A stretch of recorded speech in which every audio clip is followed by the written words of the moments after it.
meeting of the Rockdale County Board of Adjustment to order. I'd like to start with the invocation. We could all say a prayer here. God, we ask you as always that you lead us and guide us, make the best decisions for each person ever involved in our meetings. Be with us as we go forward here tonight. Amen. Amen. And if we could stand for the Pledge of Allegiance. I pledge allegiance to the flag of the United States of America, to the republic for which it stands, one nation, under God, indivisible, with liberty and justice for all.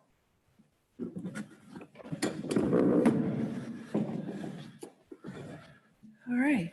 Do we have any housekeeping before I do a roll call here?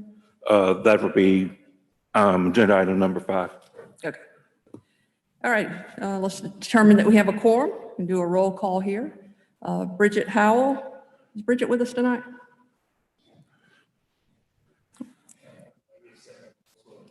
Okay.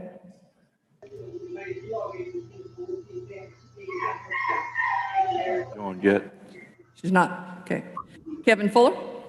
Present. Michelle Ford? Present. Deborah Tumlin? Present. And myself, Deborah Wilson. So we do have a quorum tonight. Do we have a motion for the approval of the agenda?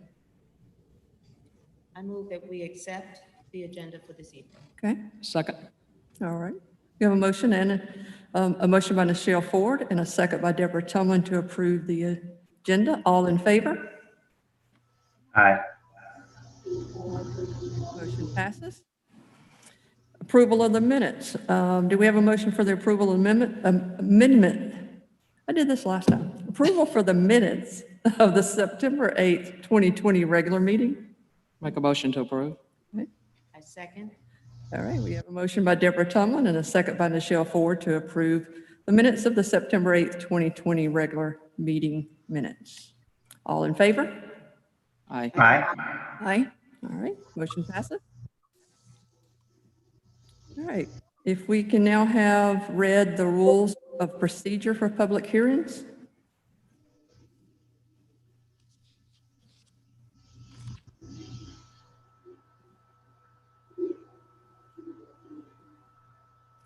And being recorded due to audio.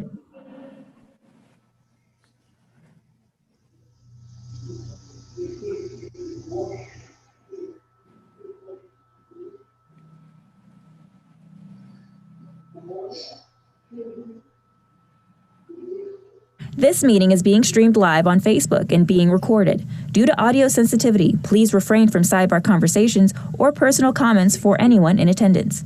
There is a 15-second delay between the live meeting and the Facebook stream. All virtual participants' microphones will be automatically muted by the meeting facilitator. For those in attendance here in the auditorium, please do not stream Zoom or Facebook due to negative impacts on the audio. Comments submitted via Facebook will become an official part of the record. Please limit the comments to the case being heard.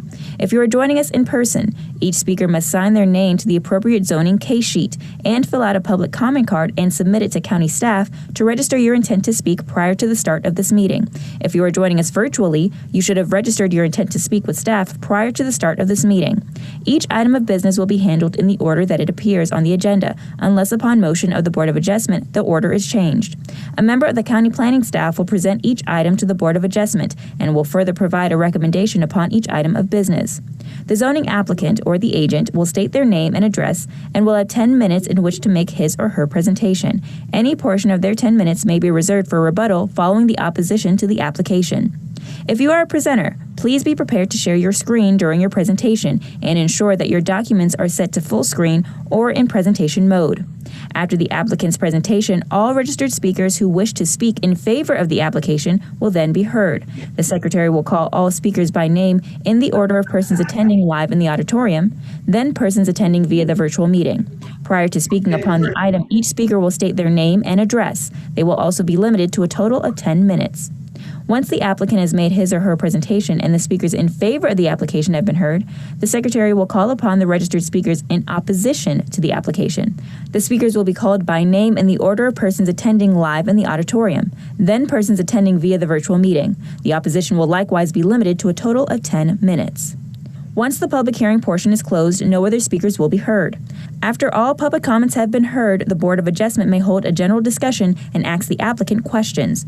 The Board of Adjustment will then vote on a motion. Appeals of all final decisions of the Board of Adjustment shall be made to the Superior Court of Rockdale County via a writ of certiorari within 30 days after the final decision of the Board of Adjustment is rendered. All right. Next, we do not have any old or unfinished business, so we'll move right into new business tonight. Our new business tonight is a variance hearing.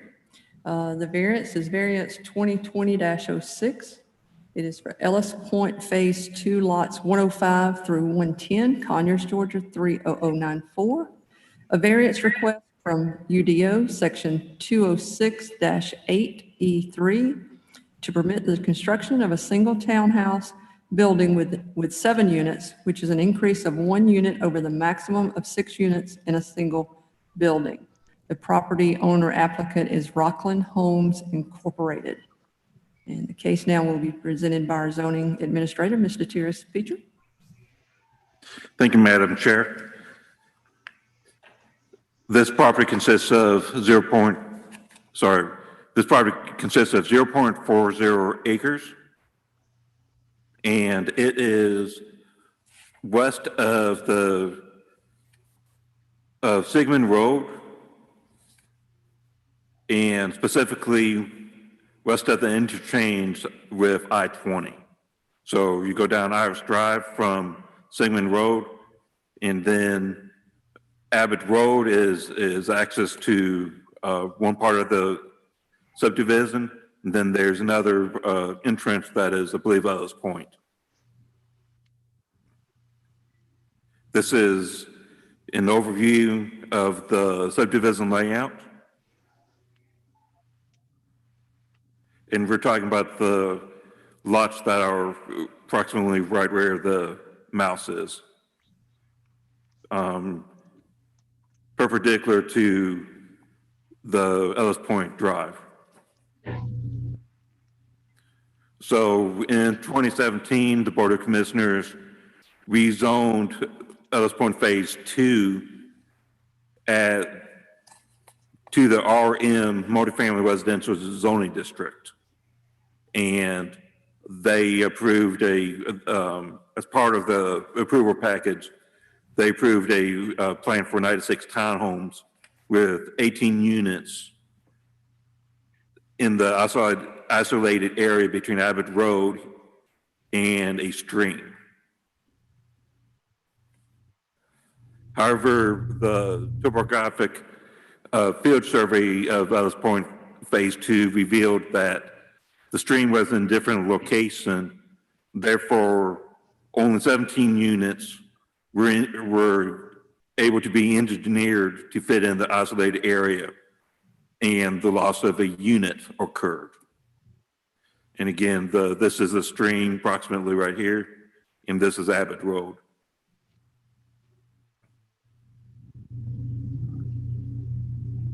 What Rockland Homes wishes to do is move a unit from building 17, which is right here, over to building 4.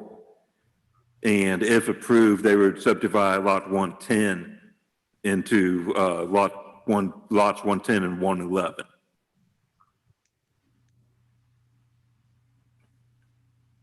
And this is the elevation of the proposed 7-unit building.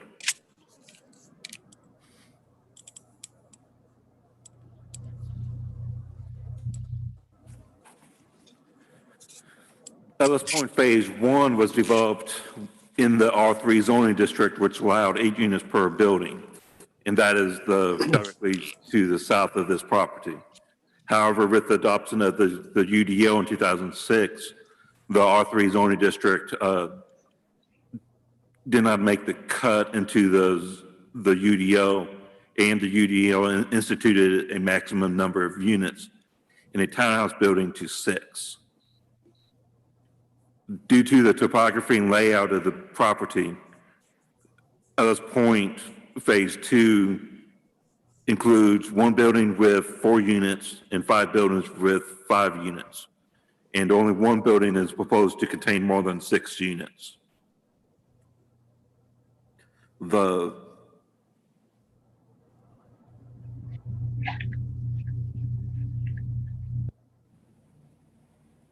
This is the 4-unit building right here, at the corner of the private road and Watts Lane. I believe the private road is actually Ellis Point. And then there's. Why the sound can't be louder?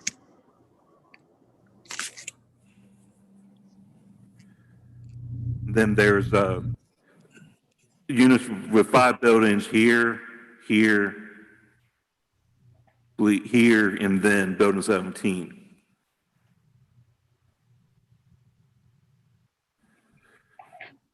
As such, staff, due to the topography of Ellis Point Phase 2, along with the fact that the engineering-wise, they already have multiple buildings that only contain 4 or 5 units, staff is recommending approval of the request to permit the construction of a single building with 7 units, which is an increase of 1 unit over the maximum of 6 units in a single building on Ellis Point Phase 2, lots 105 through 110, because the request meets the criteria of Section 238-9H1.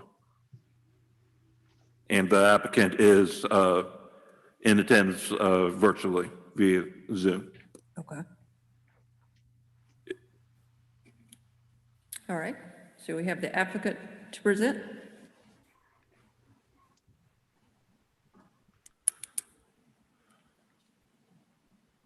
Applicant Rockland Homes, is that?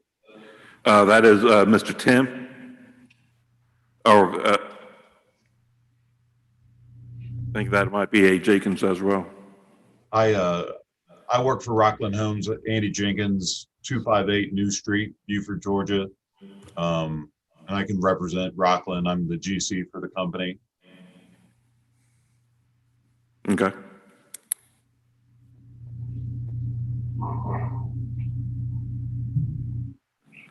Do you have anything further to add to what's been said, Mr. Jenkins?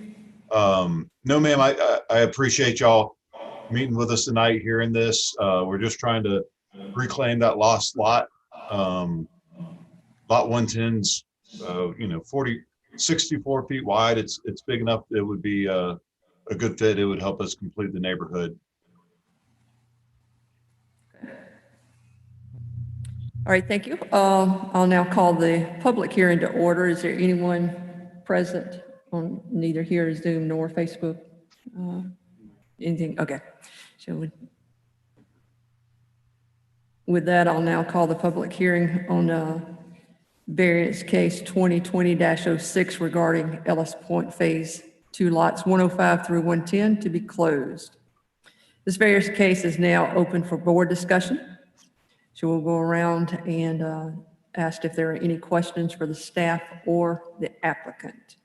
Mr. Fuller, do you have anything? No, I don't have any questions. Everything sounds clear and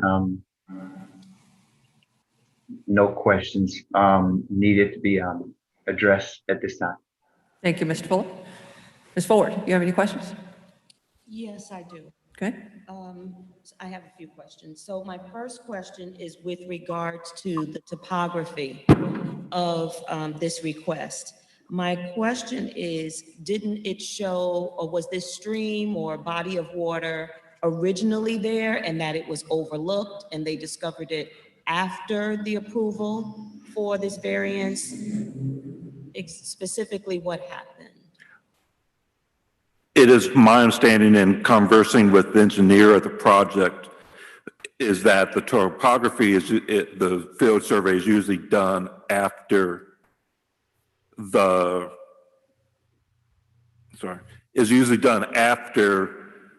approval by the local jurisdiction. They use the aerials along with whatever field surveys they do to locate the building or locate the stream. However, that location was not a full field survey. That's what was explained to me by the engineer. So the stream or body of water was already there, and then after approval from BOC, they discovered this body of water. They discovered that the body of water was either not in the exact location that they planned, or the expanse was more than what they had planned.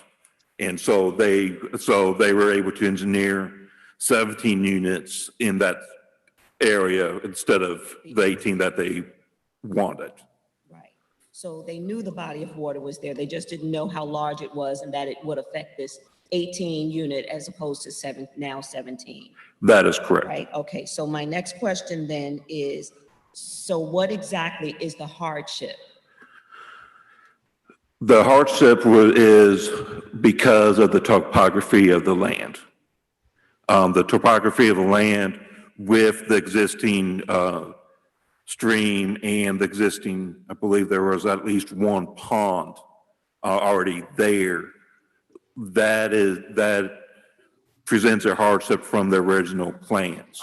They are unable to engineer the site where the 4 unit can become a 5 unit, one of the 5 units can become 6 units. And so due to the hardship with the streets, and specifically with that stream. So is the intent, because now, I guess I'm confused now, because is the intent that they want to change the 4 to a 5 or one of the 5s to a 6? Because initially they want the 6 to be a 7. So what we're hearing is for a 6 into a 7. Engineering wise, they are not able to make the 4 into 5 or 5 into 6, and therefore they are submitting requests to make this specific building from 6 to 7. I think the only issue that I have is about it being a unique hardship. I don't necessarily see a unique hardship other than this body of water existed already, and now they discovered that, oh, we can't build there. And the owner has not expressed any unique hardship other than what I see, or what it appears to be, is a financial hardship.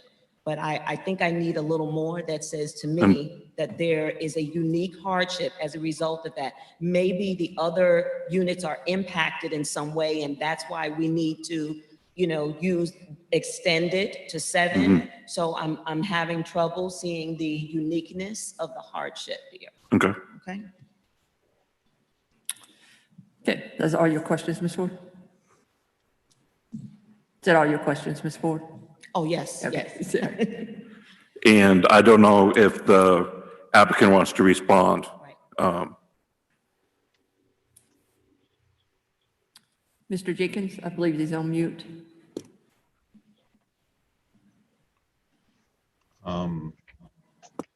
I mean, I don't have the hardship for Rockland's, we were approved with 96 homes and we did our pro forma on 96 homes. Our previous phase had 8 unit townhomes in it. And we're just, we are trying to just finish the neighborhood with the number of lots that we were approved for.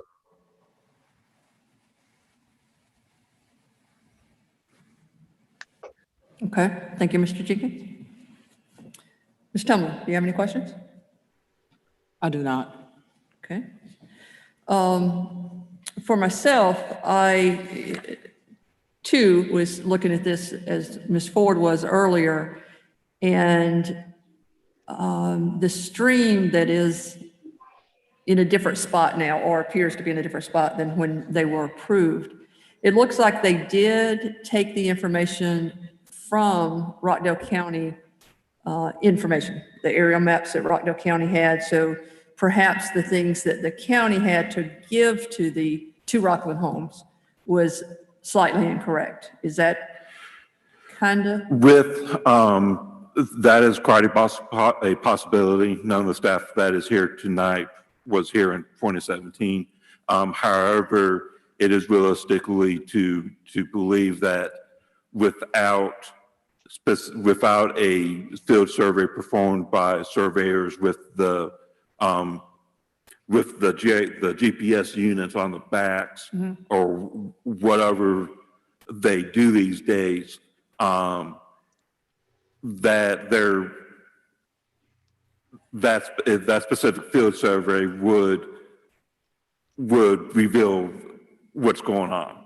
However, the information provided by the governments, be it the federal level and the USGS CROD maps or the state maps or even the county maps, those are more of from the air. And due to the labor intenseness of this, of the field surveys, it won't be captured until the field survey occurs. Okay. The justification for the variance that we have here, this information was presented by the applicant as far as are there particular and unique conditions to the land or buildings involved? Right. So there is a justification from the applicant that is towards the end.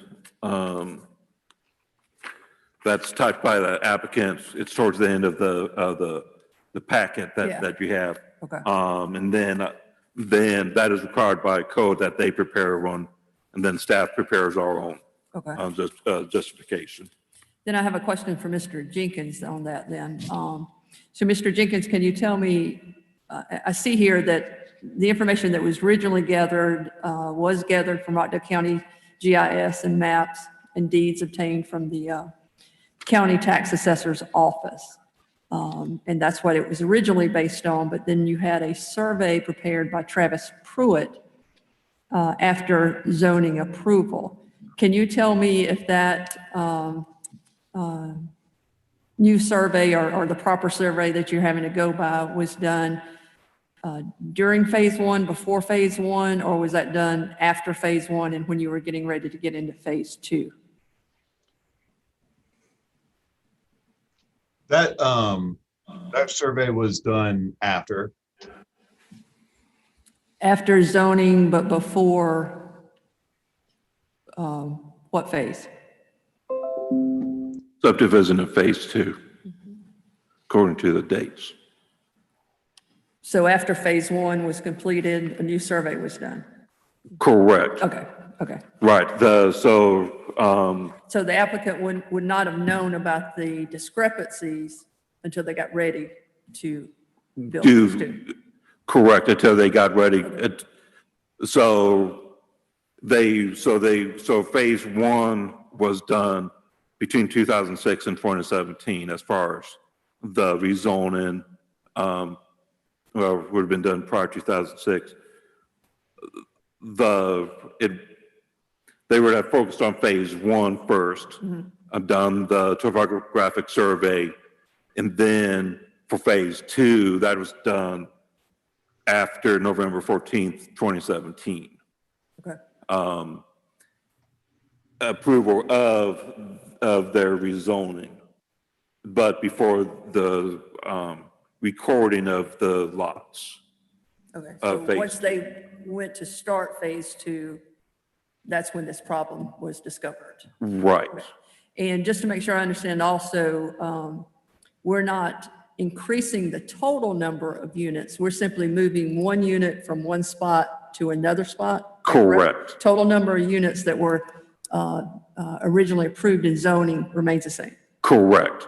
And again, due to the stream, due to the road, due to an all encompassing engineering issues, there are one building with 4 units, and I believe 5 buildings now with 5 units.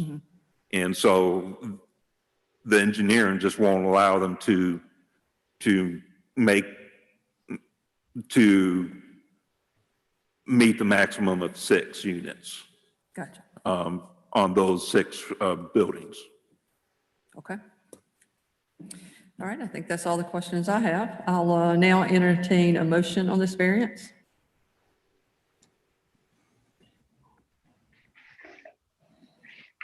Anyone want to make a motion to approve or deny? I'll make a motion to approve. Okay. Do we have a second? Second? Okay. We have a motion by Deborah Tumlin to approve and a second by Kevin Fuller to approve. All those in favor? Aye. Aye. Aye. All those opposed? No. No. All right. Mr. Petrie, this is the first time we've had one no, but because we have 3 ayes, the motion will still pass. Is that correct? That is correct. Still passes with majority of 3. Okay. The motion does pass with majority vote. All right. Our next regular scheduled Board of Adjustment meeting is to be determined. We don't have anything on the agenda for next month at this time, so to be determined. And it's next month, November, we do not have any. If there appears, we do have one for December 1st, or at least one application already for December 1st. Okay. All right, we'll open up for public comments on anything excluding the case that we've been speaking on. Is there anyone present on Zoom or Facebook that has any comments? No comments? All right, we do not have anything further on the agenda tonight, so the meeting stands adjourned. Time is 7:28 p.m. Thank you.